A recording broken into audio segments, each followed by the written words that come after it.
បងប្អូនទាំងអស់គ្នាខ្ញុំមានរឿងដ៏ហួសចិត្តខ្លាំងមួយចង់មកចែកម្លែកប្រាប់អ្នកទាំងអស់គ្នាចង់ដឹងថាអ្នកទាំងអស់គ្នាស្ដាប់ហើយមានអារម្មណ៍មិនហើយមានមតិយោបល់មិនដែរហើយខ្ញុំខ្ជិលទៅសេជា status កុំឲ្យវែងអញ្ចឹងថតវីដេអូបណ្ដោយទៅថាតើមានណាគេខ្លះដែលជួបប្រទះបែបហ្នឹងដែរអត់បើខ្ញុំវិញគឺជាលើកទី1ក្នុងឆាកជីវិតទេដោយដែលបងប្អូនទាំងអស់គ្នាភាគច្រើនដែលបានតាមដានខ្ញុំដឹងហើយណាថាក្តីសម័យរបស់ខ្ញុំគឺតាំងពីទូចមកតាំងពីខ្ញុំនៅអត់ខ្ញុំធ្លាប់សរសេរថាគឺខ្ញុំគោលដៅរបស់ខ្ញុំគឺខ្ញុំខំប្រឹងរកស៊ីដើម្បីខ្ញុំមានបានហើយខ្ញុំចែករំលែកអ្វីដែលខ្ញុំមានតាមដែលអាចធ្វើបានតាមលទ្ធភាពទៅកាន់អ្នកដែលអត់ទៅកាន់អ្នកដែលជុំវិញខ្លួននិងបងប្អូនជាដើមហើយមែនបងប្អូនតាំងពីខ្ញុំរកស៊ីនៅទូចមិនទាន់មានផ្លែផ្កាខ្ញុំជួយអ្នកអត់លំបាកមកច្រើនហើយរហូតមកដល់សប្តាហ៍ថ្ងៃខ្ញុំជួយរត់បានរត់តែច្រើនហើយនេះគឺជាក្តីស្រឡាញ់ដែលចេញពីទឹកចិត្តខ្ញុំហ្មងមិនថាបងប្អូនឬក៏មិនមែនបងប្អូនទេហើយបើសិនជាត្រូវបងប្អូនទៀតខ្ញុំរត់តែដែលបង្ហាញតតែសំបើថាអ្នកក្រៅអាហ្នឹងគឺថាអំពើល្អក្នុងសង្គមខ្ញុំចិត្តតែធ្វើវីដេអូចែករំលែកអំពើល្អចែករំលែកអញ្ចឹងតែបើខ្ញុំជួយបងប្អូនណាគឺខ្ញុំអត់ដែលបង្ហាញតតែសោះហើយខ្ញុំឃើញថាការដែលខ្ញុំចេះជួយអ្នកដទៃអ្នកដែលអត់ការដែលដឹងគុណឪពុកម្ដាយការដែលចេះស្រឡាញ់មនុស្សជុំវិញខ្លួនវាធ្វើឲ្យខ្ញុំរត់តែឡើងខ្ពស់ជាបន្តពីមួយថ្ងៃទៅមួយថ្ងៃហើយខ្ញុំពិតជារំភើបសប្បាយចិត្តខ្លាំងមែនតើទោះបីមានអ្នកខ្លះដឹងទោះបីមានអ្នកខ្លះអត់ក៏ដោយជាពិសេសខ្ញុំចង់ទៅជួយអូនប្រុសម្នាក់ដែលខ្ញុំទិញកង់ឲ្យគាត់ហ៎ក៏សូមអរគុណបងប្អូនទាំងអស់គ្នាសម្រាប់ក្តីស្រឡាញ់ហើយក៏មានភេទជាច្រើនយកទៅផុសច្រើនខ្លាំងមែនតើហើយខ្ញុំនេះរត់តែរំភើបនៅគុណតម្លៃដែលពួកគាត់តែងផ្ដល់មកឲ្យខ្ញុំតែងតែគោរពសរសើរអរគុណខ្លាំងមែនតើក៏ប៉ុន្តែនៅក្នុងវីដេអូហ្នឹងគឺមាន share មួយហើយគាត់ត្រូវជាបងប្អូនសាច់ញាតិខ្ញុំទៀតហើយបងប្អូននឹងគាត់ share ថាមិនអត់គាត់ថាបើសិនជាគាត់មានលុយអញ្ចឹងគាត់នឹងព្យាយាមជួយបងប្អូនគ្រួសារដែលក្រដែលអត់មុននឹងជួយអ្នកដទៃ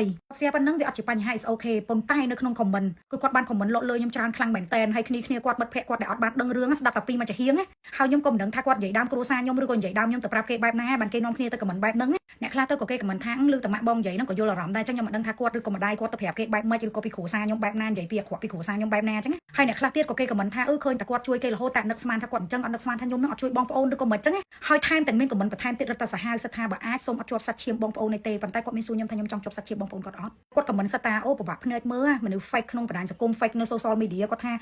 ខំប្រឹងសំញែងធ្វើជួយគេក្នុង social media តែធៀបពិត0ខ្ញុំមិនដឹងថាកន្លែងហ្នឹងគឺបានន័យថាមិនអ្នកនរគ្នាតែកន្លែងចំណុចអស់នេះគឺខ្ញុំទទួលយកអត់បានសោះហ្មងហើយបើមិត្តភ័ក្តិគាត់វិញអត់ដឹងរឿងដឹងតែពីមកចាហៀងចូលទៅ comment តែស្គាល់ដែលធ្វើឲ្យអ្នកដទៃជាច្រើនគេមើលមកខ្ញុំនឹងក្នុងផ្លូវមិនល្អគាត់ comment ឡើងសិតតែខ្ញុំនឹង fake សិតតែខ្ញុំនឹងសម្ដែងក្នុងបណ្ដាញសង្គមចេះចោះទាំងដែលគាត់ជាបងប្អូនខ្ញុំពិតមែនណាតែ3 4 5ឆ្នាំមិនទាន់ជួបគ្នាម្ដងហើយសួរថាគាត់ដែរមិនរស់នៅមួយខ្ញុំដែរមកស្គាល់ខ្ញុំដែរមកដឹងអត្តចរិតខ្ញុំឯងបងប្អូនគឺ no ហើយខ្ញុំឆ្ងាញ់តែអ្នកខ្លះទៅអត់ដឹងក៏ចូលតែស្គាល់ដូចខ្ញុំនឹងនៅក្រៅផ្សេងនៅក្នុងបណ្ដាញសង្គមផ្សេងហើយទាំងដូចខ្ញុំនឹងអត់ជួយបងប្អូនដូចអាការសេអាការ comment ទាំងអស់ហ្នឹងចេញមកដូចថាដូចយើងនឹងអត់ដែលជួយបងប្អូនណាតតែសោះហ្មងទាំងដែលតាមធៀបពិតខ្ញុំជួយបងប្អូនជុំវិញច្រើនខ្លាំងមែនតើបងប្អូនប៉ុន្តែការជួយបងប្អូនគឺយើងអត់អាចយកមកបង្ហោះយកមកបង្ហាញបានទេការជួយបងប្អូនមួយសូម្បីតែបងប្អូនទាំងអស់គ្នាក៏ដែរបង្ហោះបង្ហាញថាបងប្អូនជួយបងប្អូនណាដែរត្រូវអត់ប៉ុន្តែបើអ្នកដទៃបើអ្នកទីទាល់ក្រអត់ប្របាក់អ្នកដទៃណាខ្លះទៅចិត្តតែយើងយកមកថតបង្ហោះដើម្បីជាអំពើល្អក្នុងសង្គមចាយអំពើល្អចាយអ្នកដែលគាត់ក្រខ្សត់ឲ្យអ្នកដទៃទៅជួយចឹងទៅតែបើខ្ញុំជួយបងប្អូនមួយយើងអាចយកមកបង្ហាញបានទេដល់ពេលខ្ញុំអត់ដែរបង្ហាញគេគិតថាខ្ញុំអត់ដែរជួយបងប្អូនណាតតែសោះទាំងដែលខ្ញុំជួយបងប្អូនច្រើនខ្លាំងមែនតើធ្វើឲ្យបើតបានគ្រប់គ្នាប៉ុន្តែច្រើនមែនតើខ្ញុំក៏ដែរបង្ហោះដែរយកទៅនិយាយដោយសារខ្ញុំអត់ចង់ទៅយកមុខមាត់អត់ចង់អីទេព្រោះខ្ញុំជួយគេជួយចេញពីចិត្តហើយការតសេហ្នឹងគឺតសេចេញមកឲ្យគេមើលមកខ្ញុំជាមនុស្សអាក្រក់ពេញទីហ្មងអានេះបើអ្នកកជាសហាត់មានកន្លែងនេះគិតគឺច្បាស់ជាជឿស្លងងប់ចោលមកព្រោះដោយសារគិតថាបងប្អូនអ្វីដែលសំខាន់គ្រួសាររបស់គាត់ហ្នឹងក៏មិនមែនជាជនទូរគតឬក៏ក្រីក្រដល់ថ្នាក់អត់បាយហូបអីដែរហើយខ្ញុំទៅជួយគេអ្នកខ្លះសឹងតែអត់បាយហូបហ្នឹងហើយហេតុអីទៅយកទៅប្រៀបធៀបថាខ្ញុំជួយអ្នកដទៃមិនជួយបងប្អូនណាណីប្រៀបធៀបក៏យើងរាប់បានថាអូជាអ្នកធូរធារដែរហើយកូនអីរៀនចប់អស់ហើយដូចគាត់អីប្រាក់ខែចូល4 5 $600ដែរហើយសួរថាយើងធំហើយយើងចេះរកលុយហើយប៉ុណ្្នឹងហើយសួរថាបើយើងមិនចេះរំពឹងខ្លួនឯងយើងទៅរំពឹងអ្នកណាហើយខ្ញុំនៅតែឆ្ងល់ថាតើខ្ញុំត្រូវជួយគាត់របៀបម៉េចផ្ដល់ឲ្យគាត់បែបម៉េចទើបបានគ្រប់គ្រាន់ខ្ញុំអត់យល់អាពាក្យជួយឲ្យមានបាននឹងហ្មងមនុស្សយើងតតែចេះជួយខ្លួនឯងខ្ញុំគ្រាន់តែឃើញចឹងខ្ញុំភ្ញាក់ព្រឺបងប្អូនព្រោះខ្ញុំមិនដឹងថាគាត់យកក្រុមគ្រួសារខ្ញុំយកខ្ញុំទៅដើរបរិហារទៅដើរនិយាយប្រាប់អាក្រក់ប្រាប់អ្នកណាខ្លះហើយបានគ្នាគាត់មកខមមិនលេងសិតតែអញ្ចឹងសឹងគ្រប់គ្នាបណ្ដោយទាំងដែលបុគ្គលនឹងមិនដែលដឹងពីខ្ញុំមិនដែលរស់នៅមួយខ្ញុំមិនដែលស្និទ្ធមួយខ្ញុំតតែសោះហ្នឹងអ្នកខមមិនវិញដល់ក៏ដូចស្គាល់យើងដូចដឹងពីយើងច្បាស់ណាស់ចឹងធ្វើដូចខ្លួនឯងនឹងបានរស់នៅជាមួយគេស្គាល់គេច្បាស់ដឹងពីជីវភាពគេច្បាស់ចឹងតាំងពីដើមឡើយអ្នកឯងដែលដឹងអត់ថាខ្ញុំតស៊ូខ្ញុំខំប្រឹងរបៀបណាបានមកដល់សប្តាហ៍ថ្ងៃហើយខ្ញុំបងប្អូនតាំងពីអត់មកគឺខ្ញុំតស៊ូខ្លាំងខ្ញុំមិនដែលរំពឹងដេកចាំអ្នកណាគេជួយខ្ញុំទេខ្ញុំធ្វើការរៀនចប់ធ្វើការប្រាក់ខែដំបូងតាម100ជាងដុល្លារគា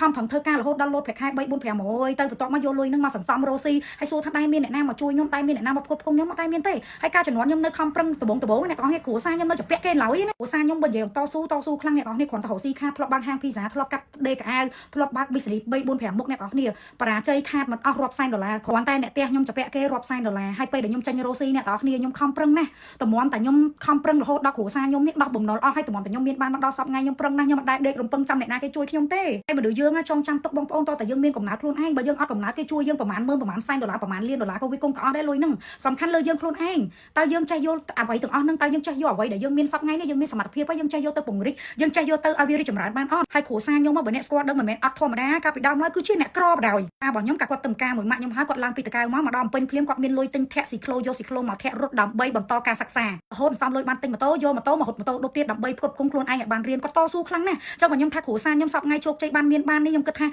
វាស័ក្តិសមខ្លាំងមែនតើហើយមិនមែនតស៊ូតែម៉ាក់តាប៉ាខ្ញុំទេមកដល់កូននេះសិតតែកូនអ្នកតស៊ូទៀត គាត់ខំរហូតដល់គាត់រៀនចប់មានការងារធ្វើល្អហើយបានចិញ្ចឹមកូនបានរៀនចប់ចង់ចប់ដើមនេះបានពួកខ្ញុំនេះរហូតដល់រៀនចប់ហ្នឹងក៏មិនទាន់សូវធូរធារទៀតដោយសារជាប់បំណុលច្រើនក្នុងគ្រួសារហើយខ្ញុំខំណាស់តែមកតែបានម្ដងថ្ងៃហ្នឹងដូចខ្ញុំនិយាយអញ្ចឹងទាំងដែលខ្ញុំមិនដែលរអ៊ូមិនដែលឲ្យណាគេដឹងមិនដែលរំពឹងដង្ហើមអ្នកណាដកទេទាំងអ្នកឯងអត់មានសិទ្ធិមកបំផ្លាញកិត្តិយសសេចក្តីខិតខំខ្ញុំ credit ខ្ញុំអ្វីដែលខ្ញុំខំវាលតាំងពីសូន្យមករហូតមកដល់ឥឡូវគឺខ្ញុំមិនអាចឲ្យអ្នកណាមកបំពេញខ្ញុំទេហើយខ្ញុំបើគិតសម័យបកឡើងវិញតាំងពីខ្ញុំអត់ខ្ញុំអត់ដែលដេកចាំរំពឹងអ្នកណាជួយខ្ញុំឬក៏អ្នកណាអត់ជួយខ្ញុំដេកខឹងគេក្តៅកាហាយក្តៅ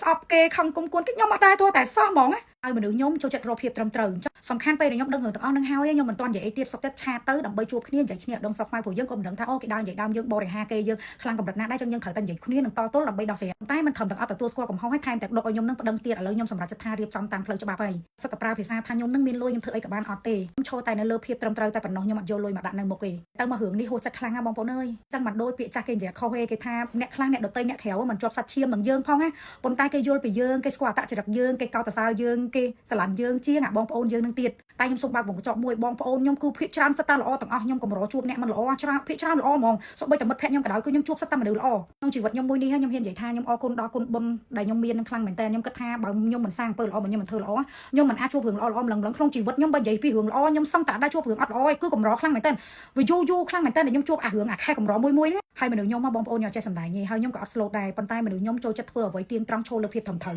ហើយខ្ញុំជឿជាអ្វីដែលខ្ញុំធ្វើតាំងពីដើមតាំងពីខ្ញុំអត់រហូតដល់មាននេះបើសិនជាខ្ញុំសម្ដែងមិនមានបុណ្យមិនមានគុណបុណ្យណាមកជួយឲ្យខ្ញុំឡើងរហូតបានទេព្រោះមនុស្សខ្ញុំមកបងប្អូនខ្ញុំនិយាយត្រង់មនុស្សខ្ញុំគឺជាមនុស្សដែលជឿលើបុណ្យបាបខ្លាំងមែនតើសូម្បីតែរាល់ថ្ងៃខ្ញុំប្រតិបត្តិម៉ាក់ប៉ាការគោរពប្រតិបត្តិការដឹងគុណម៉ាក់ប៉ាគឺខ្ញុំដឹងគុណខ្លាំងមែនតើប្តីប្រពន្ធខ្ញុំគឺដឹងគុណម៉ាក់ប៉ាខ្លាំងហ្មងសួរបងប្អូនទាំងអស់គ្នាតាមត្រង់បើសិនជាបងប្អូនអ្នកទាំងអស់គ្នាបងប្អូនទៅរួចទេដែលគ្រាន់តែគេមិនបានជួយយើងហើយយើងបែរជាត្រូវមកស្អប់មកគុំគួនគេមកប្រមាថគេទាំងដែលយើងអត់ដឹងថាគេបានធ្វើអីខ្លះបើថាគ្រូសានឹងខ្ញុំអត់ដែរជួយសោះហ្មងតាំងពីដើមមកខ្ញុំអត់ថាឲ្យបងប្អូនតែម៉ាក់ប៉ាខ្ញុំមកក៏ធ្លាប់ជួយគ្រូសានឹងតាំងពីម៉ាក់ប៉ាខ្ញុំនៅអត់សូម្បីតែអង្គការចំនួនបើកហាងពីសាក៏យកម៉ែឲ្យគាត់នឹងមកនៅហាងខ្ញុំនឹងដែរសួរថាពេលខាតពេលជពាក់គេវ៉ាន់ក៏មានដែរអ្នកណាមកជួយចេញគ្រូសាខ្ញុំរៀលអត់ហើយខ្ញុំសូមរីម៉ានទៅកាន់បងប្អូនទាំងអស់គ្នាហ្មងខ្ញុំសូមប្រាប់រឿងមួយធ្វើអីក៏ដោយឲ្យមានការពិតពេលដែលយើងនិយាយឬក៏ធ្វើអីមិនមានការពិតណាគឺជីវិតបងប្អូនអ្នកទាំងអស់គ្នាអត់អាចរីកចម្រើនបានហើយខ្ញុំសូមផ្ដាំទៅកាន់ទាំងអស់គ្នាហ្មងថាធ្វើអីក៏ដោយធ្វើមិនឲ្យត្រូវតែមានការពិតខ្ញុំសូមបងប្អូនត្រង់ឯណាបើសិនជារឿងនេះកើតឡើងលើបងប្អូនទាំងអស់គ្នាតើបងប្អូនទាំងអស់គ្នាគិតយ៉ាងណាដែរខ្ញុំនេះហួសចិត្តឡើងចង់ចូលលក្ខណៈអស់ស្នោចវិញហ្នឹងមិនមែនខឹងទេឥឡូវនេះគឺចូលលក្ខណៈអស់ស្នោចខ្ញុំអត់អួតថាខ្លួនឯងមនុស្សល្អតែបងប្អូនទាំងអស់គ្នាតាមដានមើលចុះ